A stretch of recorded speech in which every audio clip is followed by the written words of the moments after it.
A lot of fighting because earlier we were joined by Kurt Angle. We got UFC 277 this weekend. It's Summerslam this weekend. We got Jake Paul headlining Madison Square Garden next weekend. And of course, Vince McMahon isn't in charge of the WWE, so we reached out to one of the best in the business when it comes to covering combat sports. Andreas Hale joins us his second time on the show. Friend of the show vibes. And you can read his work at Sporting News. You can hear him on Fight Nation on Sirius XM, his own podcast, The Corner Podcast, and so much more. Andreas, we appreciate you making time for us. How you feeling and doing? I'm doing well, man, but like you mentioned, it is a busy week in the wonderful world of combat sports and pro wrestling. And you didn't mention Ric Flair's last match is this weekend as well. Yes, that too, because I really don't want to believe that's actually happening as more and more videos come out. And as always, all insider calls are brought to us by BetQL. Bet smart and beat the books. Download your BetQL app today or visit BetQL.com. And look, the first time you joined us was June 15th. So a couple weeks ago, that was 2 days after the Wall Street Journal's report and a couple hours before Vince McMahon somehow decided, let me go on national television on Fox for SmackDown. And one of the taglines here on the show is that we're sports and other things. And we had to get down to business because of everything happening. But real quick, I noticed that you went on vacation to California. You were in San Diego. I was there recently. Now, I made the mistake. I took my son to the Sesame Street, what used to be Wet and Wild, that's Sesame Street that they're getting sued for $25 million. Before that whole shenanigan, that place sucked. And we got duped. I thought it was like connected with SeaWorld. You took your family to SeaWorld because I heard it on the Corner Podcast, wherever you get your podcast. So I want to know real quick before we get into everything, from a kid's perspective, is it worth it? Because Sesame Street sucked. Yeah, no, SeaWorld was worth it, man. My daughter's 5. My son's 4 months, so he don't care one way or another. But my daughter's 5, and she was excited about the dolphins and the sharks and the turtles. So it's worth the price of admission. Ooh, just turtles. to see her react. Yeah, right? Like 2 turtles. But she loved all that. We went to the zoo, so she enjoyed it. And it's funny because I'm usually in San Diego at that time for Comic-Con, but this time, instead of looking at Marvel panels, I was looking at orcas. So I can't complain, man. I had a good time. No, that's fantastic. And wow, yeah, you're really in that dad life. Like, no Comic-Con, we had SeaWorld, but, sometimes you got to do it. And before we get into everything, I do want to preference for people, because obviously half of the things with Vince McMahon are allegations. The others they happened. These NDAs were signed and all this is going on. So when we talk about wrestling and everything, for people listening, we don't want to make light of some of the things that have happened and have caused and trauma and everything like that. But as we get into this news, I said it when you first joined us that as a community, the one thing wrestling fans could agree on is I think we never thought that this would happen where Vince isn't in power with the WWE unless he wasn't breathing. And we're in this era of complete shamelessness. And, if you have money and power, you feel empowered and nothing matters, whether it's some of the people who've held the highest positions of power in this country, or even more recently with Daniel Snyder being like, actually, I don't want to get that subpoena. I'm going to go to Europe in my yacht so you guys can't, give it to me. So with all that being said, how have you taken the news now that we've had a little bit of time to think about it with Vince being out at WWE? I mean, you're right. We never thought we'd see the day, and until he was, done with life, that he would, this is his life. This is bigger than his wife, than Linda McMahon. This is his lifeblood, and the fact that he retired tells you a couple of things. It tells you, one, there was worse things that seemed like they were about to come out, so he tried to get ahead of it. As arrogant as he was to show up on SmackDown, to jump off the stairs the way he did, the fact that more and more kept rolling out, and he retired preemptively, and not on TV, not in a video, in a tweet, the man retired, tells you all we need to know. Like, this was just getting from bad to worse. And the thing is, like, I don't know where this leaves the WWE. Nick Khan and Stephanie McMahon are now co-CEOs. Triple H has been promoted to handle creative. But I can't put it past Vince McMahon to be parked in an unmarked van somewhere near Raw and SmackDown and SummerSlam still calling shots. I just can't see it happening. And I want to get into that real quick. But before, for people listening to us that are, not in tune with the world of professional wrestling right now, or they used to watch back before, to kind of put this story of Vince McMahon not being in the WWE in perspective, this is the biggest news story in the history of WWE and arguably all of professional wrestling, correct? Yeah, I mean, we've had some wilds. We had the steroid trial with Vince McMahon in the 80s. We had, obviously, Chris Benoit, the murder-suicide that was terribly unfortunate, that made headway. But I don't think anything compares to basically the man who brought pro wrestling into the mainstream and has been synonymous with the names of Hulk Hogan, Stone Cold Steve Austin, The Rock. This is his company that he bought from his father. The fact that these allegations of, the NDAs and paying off people for sexual harassment, that these have surfaced may not be surprising, but the retirement of Vincent Kennedy McMahon is the most significant pro wrestling story that I can think of in my lifetime. And you talked about it earlier with Vince being in an unmarked van outside of SummerSlam and kind of calling the shots through text messages.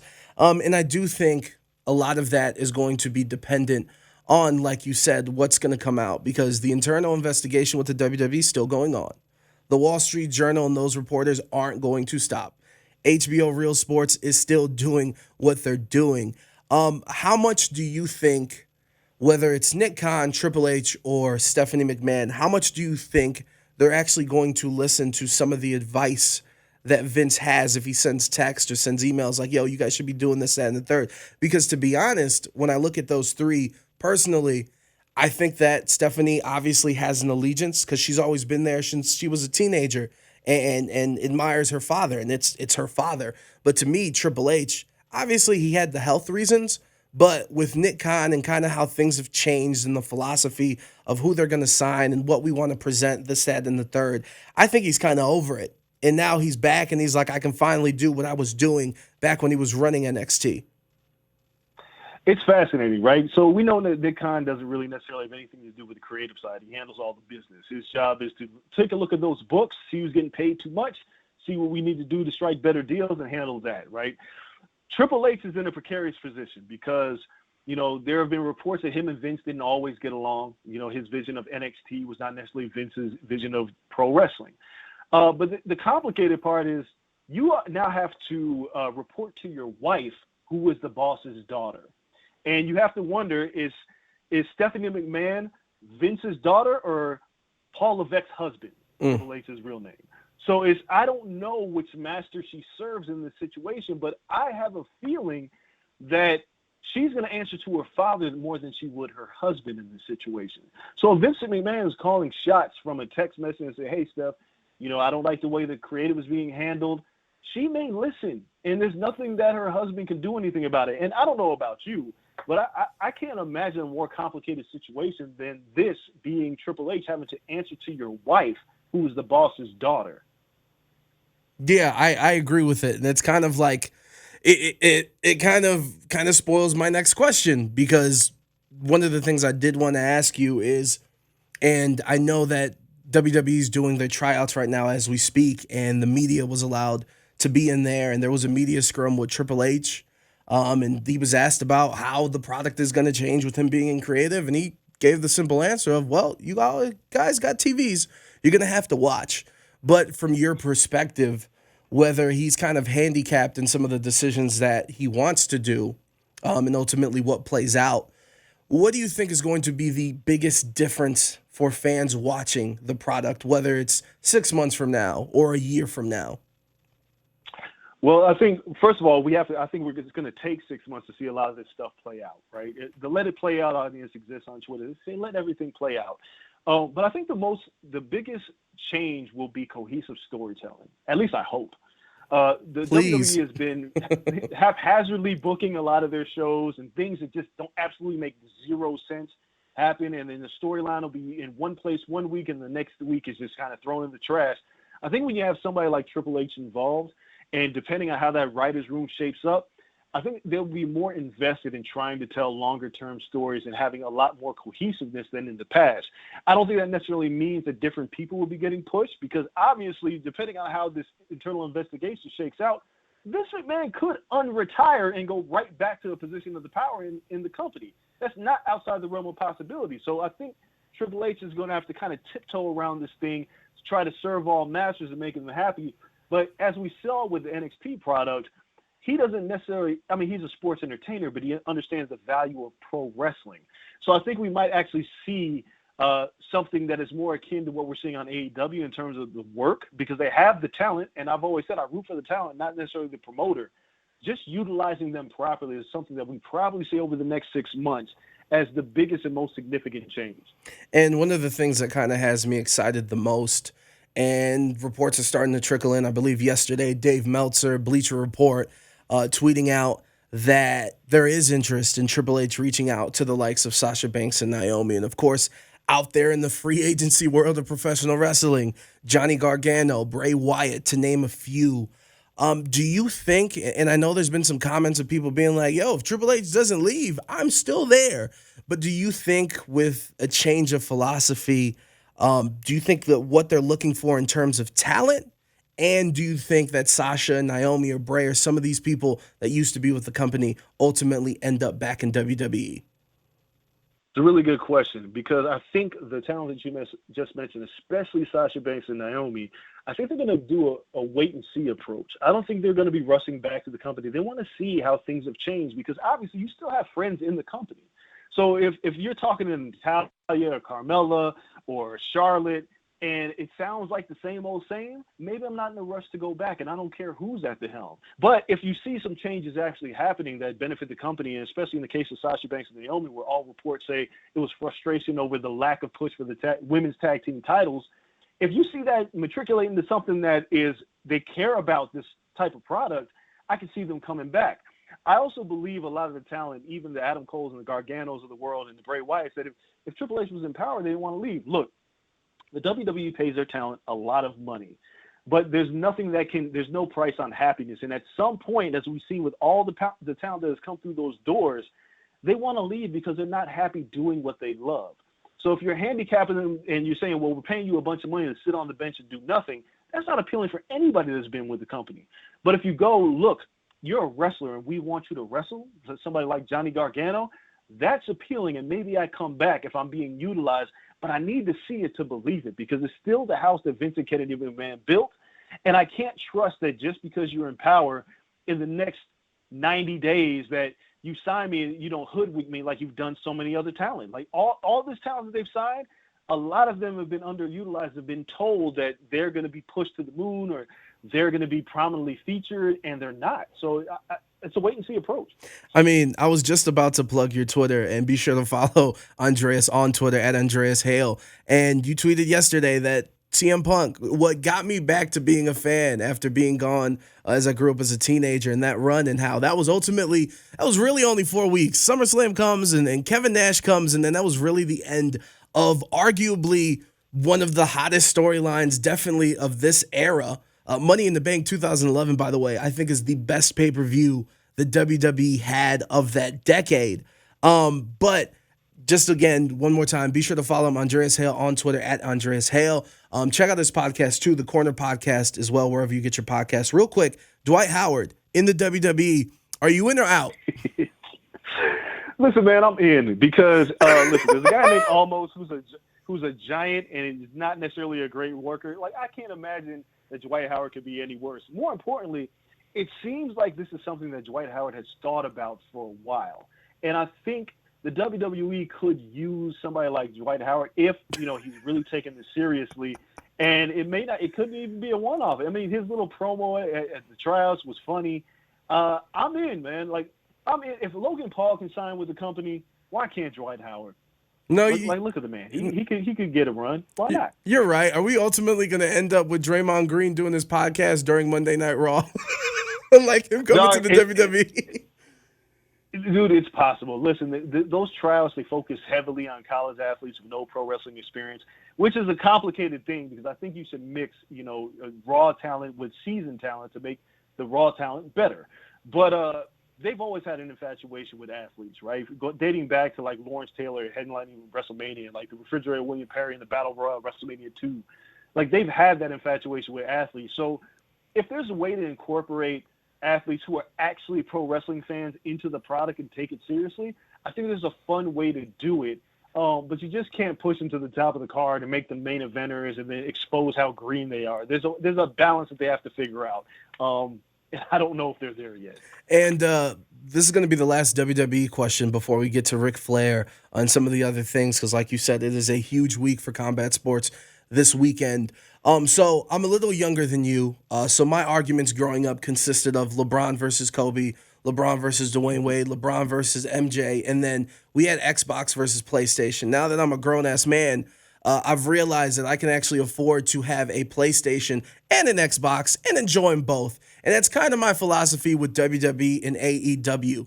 But from a perspective of AEW fans and not necessarily Tony Khan, who's hilarious and being petty on Twitter, and I'm here for that as well. But if I'm an AEW fan, is all this news and all these changes transpiring on the WWE side, is that good for business? It's a good question. Yes, because you would think that with everything that's going on, it brings more eyeballs to AEW, which is actually a tremendous product. And if you're a pro wrestling fan, you should watch it. I think that all of this, it's unfortunate when it comes to Vince McMahon, but hopefully the change does see more pro wrestling happening for pro wrestling fans. And I always thought that AEW and WWE is like, you could choose sides. I don't believe in tribalism in pro wrestling. I think if something's great, you call it great. If something sucks, then it sucks. But it's always good to have an alternative. So at the end of the day, and I hate saying at the end of the day because it's such a cliche thing to say, but you have options, and now your eyeballs should move from WWE to AEW. Just take a look at what they have to offer. And if you enjoy that alternative, tune in more. If not, stick with WWE.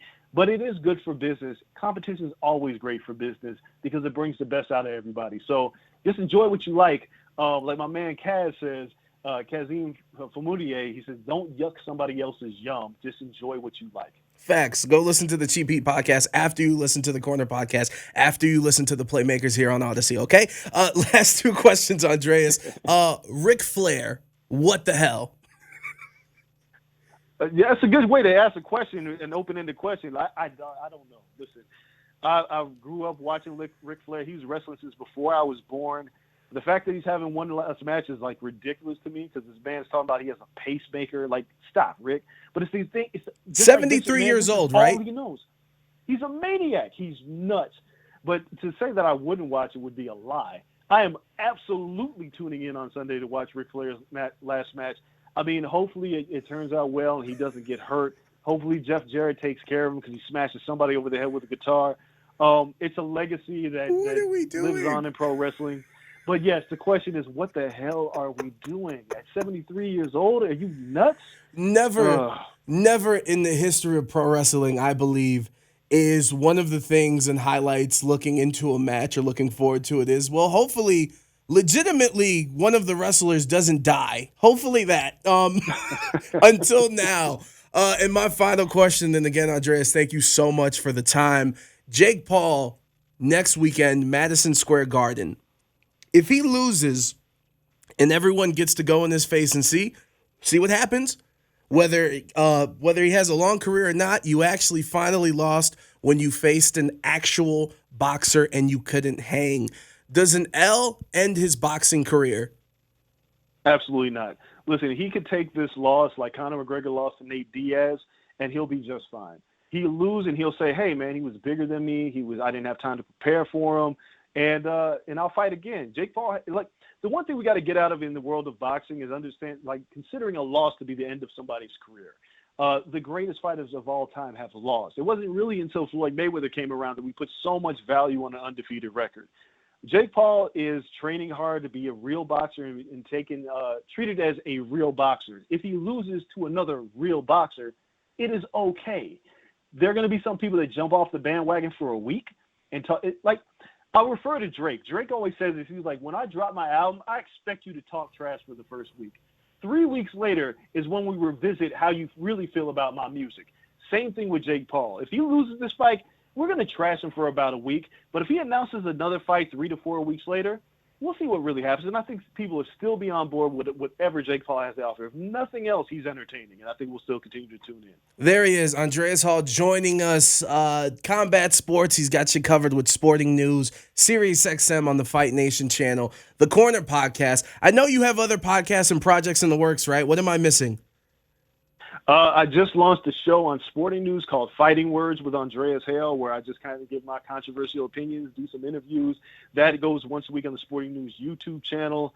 And yeah, I think that's it. I mean, obviously, I got the project with me, Big E from WWE, and Johnny Davenport, Our Heroes Rock, the animated series that meshes hip hop with Schoolhouse Rock, to talk about the civil rights leaders and people from Black culture and hip hop culture and paying homage to them. So we got that coming later on this year.